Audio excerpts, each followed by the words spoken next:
I've been thinking that I might start doing a top 10 Tuesday sort of thing to kind of help pump out some regular content, some like weekly content here on my channel, because I'm loving making it, but I don't know if anyone else who makes videos, and I'm sure people do. You just feel like you suddenly hit a point where you're like, oh man, I don't know what to make next.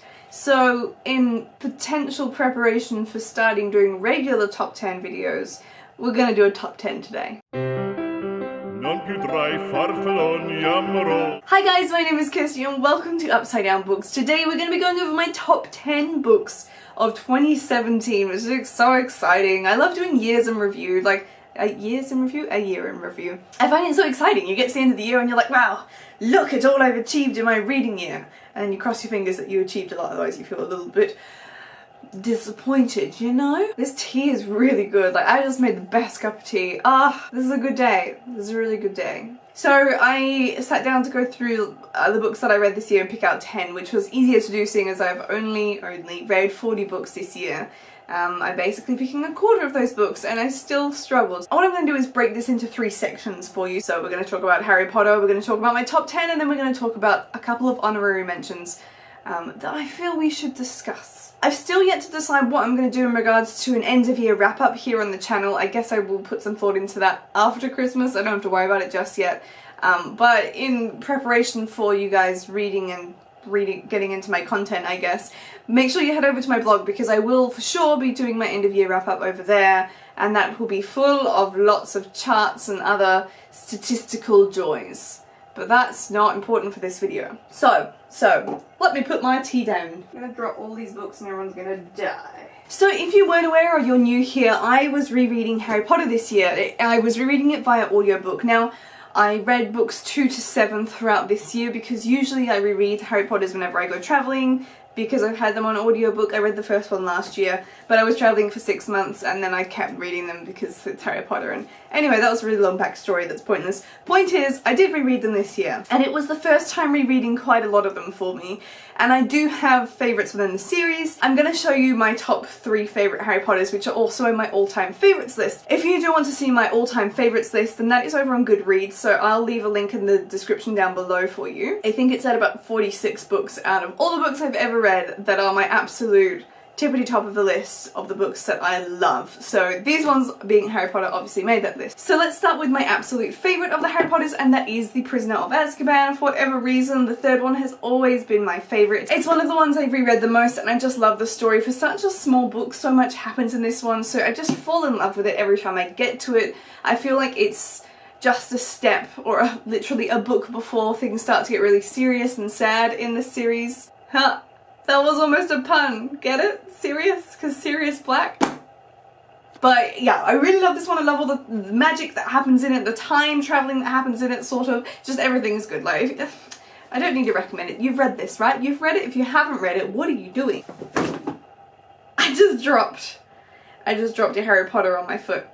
All the pain! My next favourite in the series is The Order of the Phoenix, this big hunker here. I so enjoyed rereading this one. This was super enjoyable to listen to on audiobook, and I was kind of surprised by how much I enjoyed revisiting the story. I can't really remember what my experience was reading this for the first time, but rereading it was incredible. Honestly, I got to the end of this one and I wished it was even longer. Everything that you can just feel that J.K. Rowling was on such a roll when she wrote this one, because so much good stuff happens and I don't think it's too long at all, so I love that one. And my final favourite out of all of them is The Deathly Hallows, of course, the 7th and final book in the series. There's just so many feels in this one and I absolutely love it. But now moving on to my actual top 10 list. I was gonna put these in order, but maybe I should. Now, you know what? I am. For once in my life, I'm gonna put my list in order for you. The first book on my list today is The Upside of Unrequited by Becky Albertalli. You've probably heard me discuss this one quite a lot. This actually made it onto my all-time favourites list as well. So I actually only have 2 books here today that made it onto my all-time favourites, but this was definitely one of them. This is an LGBT story that's just saturated with everything LGBT, and it's beautiful and wonderful. Molly, the main character, is super relatable, and the story is just so great. Like, if you haven't picked up this, but you've read Simon versus the Homo sapiens agenda, then I don't know what you're doing. Like, this is definitely a must read for everyone. The second book on this list, which as I said is on my all-time favourites as well, is the final book in the Die For Me trilogy, If I Should Die by Amy Plum. Amy Plum is one of my favourite YA authors. I'm so excited to pick up her next book, Dreamfall, which came out this year, but I haven't quite got there yet. But this was an absolutely stunning resolution and conclusion to the series. It was one of those books that just finished absolutely perfectly and everything is tied up. So I really recommend this series. If you haven't read it yet, it's 100% one of my favourite series out there. I just love it. So moving on to the books now that weren't on my all-time favourite list, but were the books that have stuck with me throughout the year the most. Coming in third on my list is The Nightingale by Kristen Hanna. This was such a random read for me. I bought this one in the airport on my way back from America and read most of it on the flight home. I made that sound really impressive, but it takes you like 200 years to get home from America to Australia, so it's not that impressive. I had a lot of time to read it. But this is an incredible historical fiction. This is set during World War II. It is set in occupied France and follows two sisters who lead very, very opposing lives, I suppose, in the ways that they deal with Nazi occupation within Paris / France in general. This is incredible. If you like your historical fiction and you like your war stories, if you've read books like All the Lights We Cannot See, etc., you need to pick this one up. Coming in at number 4, I have Borderline by Michelle Baker. This was actually the October, I think, book club pick of the month for my book club, The Squabbling Dragons, and this was incredible. This has a real big diversity boost in it and very interesting characters. The main character is disabled, she can't use her legs, and she has a few mental issues going on as well, but it's also urban fantasy. I just feel like this one is absolutely chock-a-block full of stuff that you're just not expecting in it, and it was a fantastic read. I really hope more people pick this one up. Go and buy a copy of this one, guys. Like, please splurge, treat yourself, and go get yourself a copy of this one. Coming in at number 5 on my list is a book that was sent to me for review, and that is The Red Ribbon by Lucy Adlington. I feel like I've seen this one showing its presence a little bit more lately, so I'm hoping that means more people are reading it. This is a fantastic historical fiction book and is done in a really interesting way. It is set in Auschwitz in World War II and follows a young girl, I think she's around 12, and her time in the camp. It's really interestingly written because it follows the narrative of 4 girls, but from the one girl's perspective. And that is sort of the focus of the story. It's the self-growth story and the social story, rather than putting too much emphasis on the actual situation and the historicalness of it. So it's almost like, if you're not a big historical fiction, actually this is a good point, if you're not a big historical fiction reader, this is a great book to read because the emphasis isn't so much so on the historical setting in the way that other books might put you off that genre. But it's really well done. The book doesn't use any labels, so the term like Nazi and Jew are never used, so it makes it very relatable. It's a really interesting way of writing about this issue, so I highly recommend this one. I loved it so much. Coming in at number 6, we have Crooked Kingdom by Leigh Bardugo. This is the sequel and the final to the Six of Crows duology, and it was incredible. It had everything you wanted in it and a lot of character development, and I'm just not done with this story. I hope Bardugo continues to write more stories about these characters and then being involved with other stories, because I'm not done with them. I'm not done with this world yet. It was so good and I read it so fast. Considering it's a little bit of a hunker of a book, it was so enjoyable to read. So I really recommend this duology. A lot of people are saying read the Grisha trilogy before you dive into the Six of Crows duology.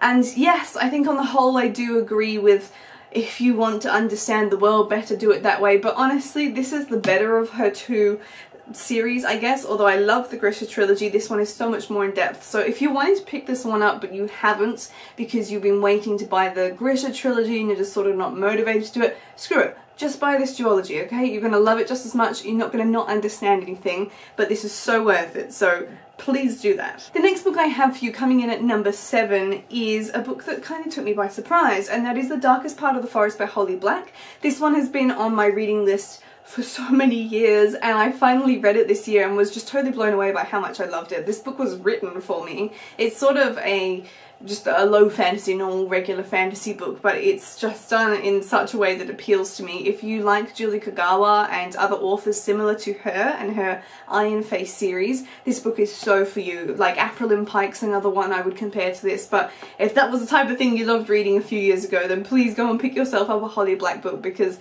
this was just incredible and amazing to enjoy. Coming in at number 8, I have The Watchmaker of Filigree Street. Oh, that was a struggle. The Watchmaker of Filigree Street by by Natasha Pulley. This was amazing. I've had this one as an ARC from NetGalley for probably like a few years. I mean, when was it published? I think it was published in like 2015, but let's not talk about that. This just surprised me. I knew that I wanted to read this and I thought I would love reading it, and I enjoyed it so much more than I probably could have ever anticipated enjoying it. It's an historical fiction book about, but it's more of a mystery, honestly. It's a sort of mystery and a time-lapse sort of book, so lots and lots of interesting things going on there. A lot of people have classified it as steampunk. I wouldn't go as far to say that it's actually steampunk. It's just about a watchmaker, so that doesn't really define steampunk there. Although that being said, there is a character who is a mechanical octopus character, sidekick, pet sort of thing, who I guess you could put in the steampunk category, but for the most part this is just historical fiction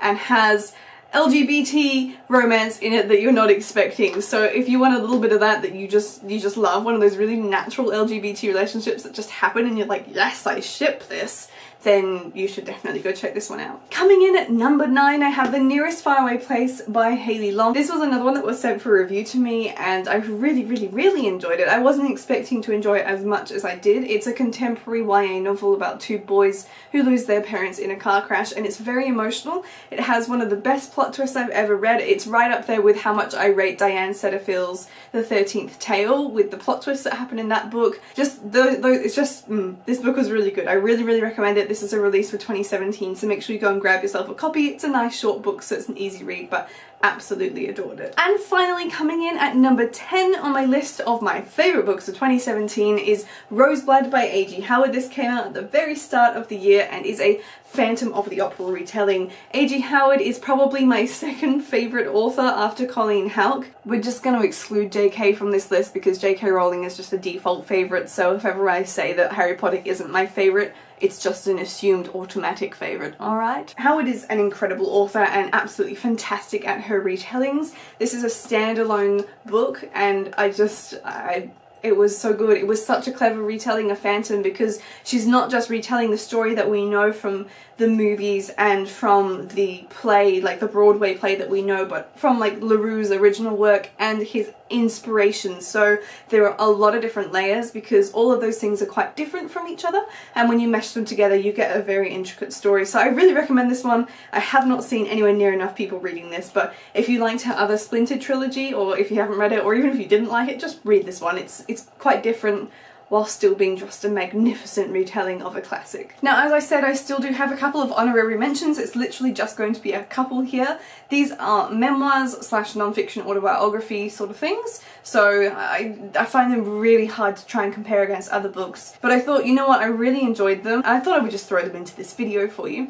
So the first one I'm going to talk about is Moab is My Washpot by Stephen Fry. I do have the physical book, but my dad's currently reading it, so I don't have it on me.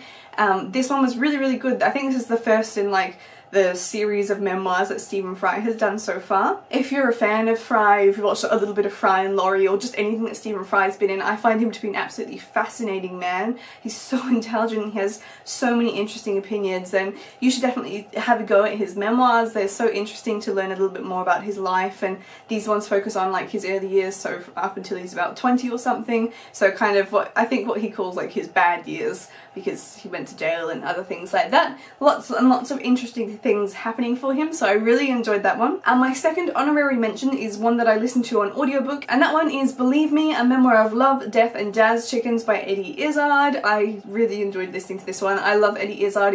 I think I would say he is my favourite comedian of all the comedians out there, and my goodness is his story worth hearing. If you don't know anything about Izzard, he's a British comedian and he's also a transvestite / transgender, so he has a lot of interesting things to bring out considering the time, I guess, a few, like 20 years ago. When did he come out? 85 or something? It was just really interesting to listen to his life story and just his progression through life, and the ways that he handled all the situations he was in, the way that his gender identity comes into play with his professional life and the ways that it doesn't do that, and just his general attitudes towards life, I find Izzard to be a very inspiring person to listen to, and particularly in his memoirs.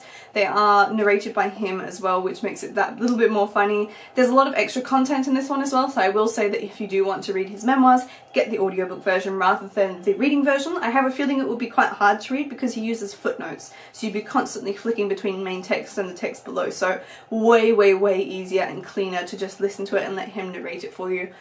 With the added fact that he rambles and adds things in constantly. Okay, but that brings me to the end of my video today, so those were my top 10 books and a few extra for 2017. I hope you enjoyed this video. Let me know down below what your favourite books for the year were, but other than that, I will see you in my next video. Goodbye!